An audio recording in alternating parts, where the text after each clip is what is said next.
ఆ గ్రామీణ ఆర్టీసీ బస్సులు పుష్పక విమానం అంత అద్భుతాలు. ఈరోజు మన టాపిక్లోకి వెళ్ళబోయే ముందు మా ఛానల్ని సబ్స్క్రైబ్ చేసుకోండి. నోటిఫికేషన్స్ కోసం బెల్ ఐకాన్ని క్లిక్ చేయండి.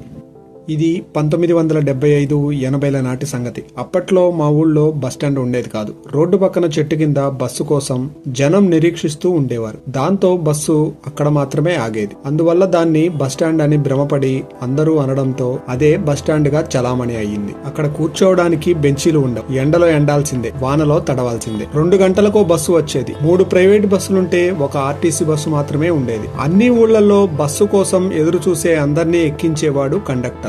అప్పుడది చాలా మామూలు విషయంగా అనిపించినా ఇప్పుడు ఓ పుష్పక విమానమంతా అద్భుతంగా అనిపిస్తోంది. అంగుళం ఖాళీ లేని బస్సులో కండక్టర్ అలవోకగా అటూ ఇటూ తిరుగుతూ టికెట్లు వసూలు చేసేవాడు. కదులుతున్న బస్సులో చిన్న రేకు ముక్కకు రబ్బర్ బ్యాండ్ తో బిగగట్టిన కాగితం మీద చీమ తలకాయంత సైజులో కండక్టర్ టికెట్ లెక్కలు ఎప్పటికప్పుడు రాయడం రాకెట్ సైన్స్ లా అనిపించేది. ఎక్కడ బస్సు మలుపు తిరిగి ఒకరి మీద ఒకరు పడతారో, బస్సు ఎక్కడ గుంతలో పడుతుందో కండక్టర్ కు తెలిసి అందుకు అనుగుణంగా వంగుతూ రాసుకుంటూ ఉండేవాడు. అంటే ప్రయాణించే దారిలో అణువణువు అతడి దివ్య దృష్టికి స్పష్టంగా కనపడుతూ ఉండేది. కండక్టర్ ఈలవేస్తే రెండూళ్లకు ఈలపాట రఘురామయ్య గానంలా వినిపించేది. ప్రతి పల్లెలో ఆపుతూ బస్సు ఆగితే గాలి ఆడక ఊపిరిపోయినట్లుండేది. బస్సు కదలగానే చల్లగా గాలి తగిలి హాయిగా ఉండేది. ఇప్పటిలా గ్లాసు కిటికీలు లేవు. వర్షం పడితే రిగ్జిన్ బటన్ దించాలి. ఏ కిటికీకి రిగ్జిన్ బటన్ కిందకి దిగేది కాదు. దాంతో వర్షానికి తడవడం తప్ప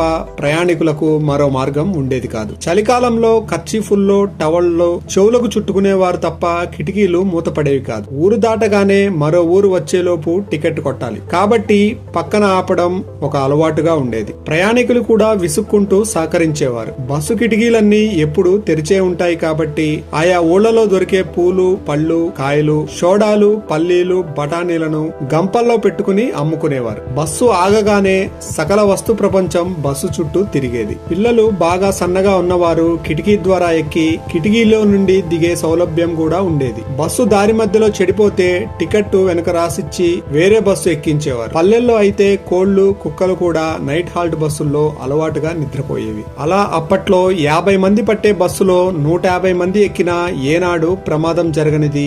ఇప్పుడు 47 మందికి 47 మంది ఎక్కి కూర్చున్నా ఎందుకు ప్రమాదాలు జరుగుతున్నాయో ఆలోచించాలి. ఇప్పుడంతా మూసుకుపోయిన ఏసీ బస్సులు. లోపలి గాలి లోపలి వారే పీల్చాలి. బయట గాలి తగలదు. కిటికీలు అస్సలే ఉండవు. గ్లాసుతో అంతా సీల్డ్. ప్రమాదం జరిగితే ఒక్కరు కూడా తప్పించుకోవడానికి వీల్లేకుండా దుర్భేద్యమైన బస్ బాడీ బిల్డింగ్ కూడా ఉంది.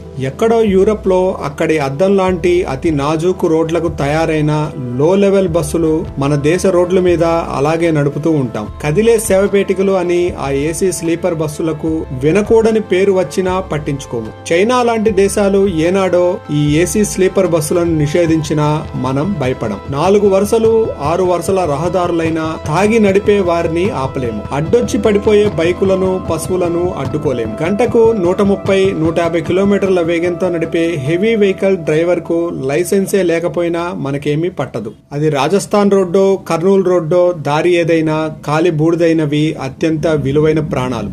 ప్రమాదాలు జరిగినప్పుడు 2 వారాలు హడావుడి చేసే రవాణా శాఖ, మీడియా తరువాత స్లీపింగ్ మోడ్ లోకి వెళ్లిపోతాయి. మరో బైకర్ తాగి స్లీపర్ బస్సు కింద పడడానికి నడిరాత్రి చీకట్లో నిరీక్షిస్తూ ఉంటుంది. లోకమెన్నడో చీకటాయలే, నీకిది తెల్లవారిని రేయమ్మా అనే పాట పాడుకుంటూ రాలిపోయే పాట నేపథ్యంలో సాగిపోయే ఏసీ స్లీపర్ బస్సులెన్నో. ఇలాంటి ఇంట్రెస్టింగ్ టాపిక్స్ కోసం మా ఛానల్ ని సబ్స్క్రైబ్ చేసుకోండి. నోటిఫికేషన్స్ కోసం బెల్ ఐకాన్ ని క్లిక్ చేయండి.